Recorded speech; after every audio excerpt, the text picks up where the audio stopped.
Good day, this is Leadership TV News at noon. I am Cynthia Onwado. We begin the news now in Kano State, where the immediate past majority leader of the House of Representatives and incumbent member of the House representing Tudun Wada Doguwa Federal Constituency of the state, Alhassan Ado Doguwa, has claimed that the ruling NNPP, New Nigeria's People's Party in the state, won the 2023 elections through corrupt means.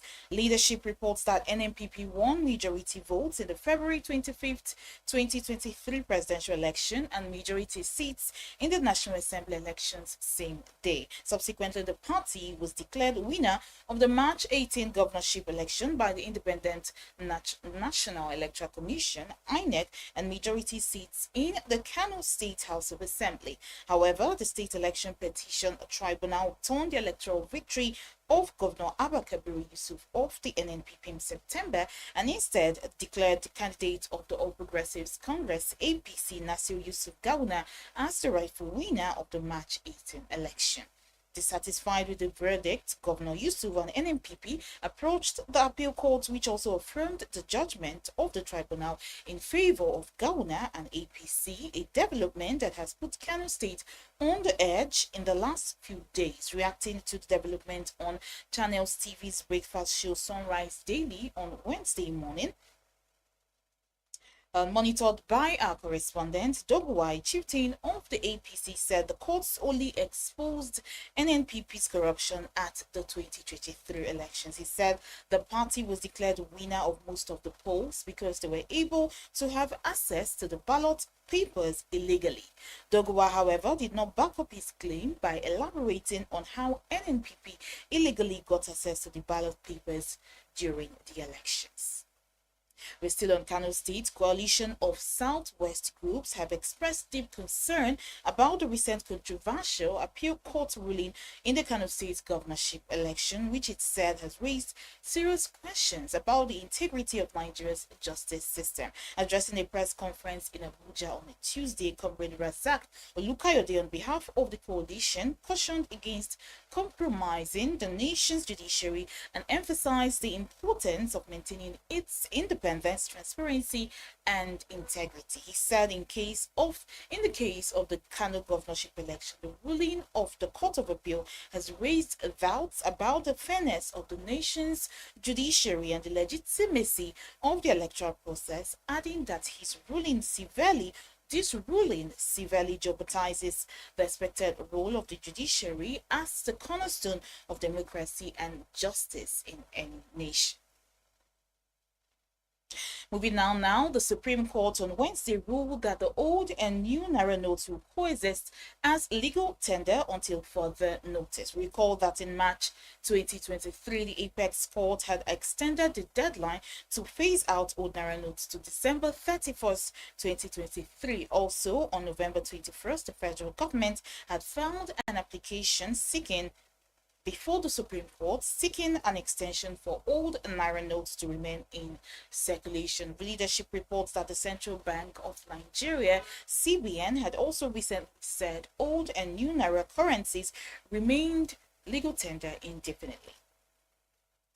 The founder of the Living Faith Church Worldwide, David Oyedepo, had admonished his son Isaac not to malign or bring down any ministry while discharging his ministerial duties. He said this in a YouTube video Isaac shared on his X account on Tuesday. In the video titled Unveiling of the Isaac Oyedepo Evangelistic Ministries, Oyedepo addressed a congregation believed to be members of his son's newly founded ministry. He said, "My son, his times are not in your hands. Your times are in his hands. Don't be part of maligning or bringing down any ministry." He also urged Isaac not to toe the path of the young generation where everything. The clergyman also prayed for Isaac and his wife, Ayomitide, who knelt down to receive his blessings. Isaac had earlier addressed speculations about his status within the church and his relationship with his father. He reiterated his commitment to the church and requested that the public exercise caution when considering information that has been communicated through his official social media platforms. In other news stories, Nigerian fintech Patricia Technologies has said it has been vindicated with the arrest of the cyber criminals that perpetrated a 607 million naira fraud to discredit, according to the company's chief executive officer, Kano State. The Nigeria Police Force recorded a breakthrough in the reported cybercrime perpetrated against Patricia Technologies with the arrest of Wilfred Bonse and 3 others after a thorough investigation into the case by the National Cybercrime Center of the Nigeria Police Force. Patricia Technologies stated that it had earlier petitioned the Inspector General of Police to report the alleged fraud following a breach of its cryptocurrency trading platform Patricia in 2022. The incident resulted into loss of funds belonging to depositors and led to the suspension of the platform by Patricia Technologies to curtail further compromise of depositors' funds. The company stated on Monday, November 20th, that it had started the first phase of repaying depositors that lost money to the breach and have relaunched its platform for operations. The company stated that, according to the Force Public Relations Officer FPRO ACP Olumuyiwa Adejobi during a briefing in Abuja on Friday, the ensuing investigation revealed a far-reaching criminal conspiracy involving the unauthorized modification of computer systems, network data, and the unlawful diversion of funds totaling over 607 million naira belonging to the petitioner.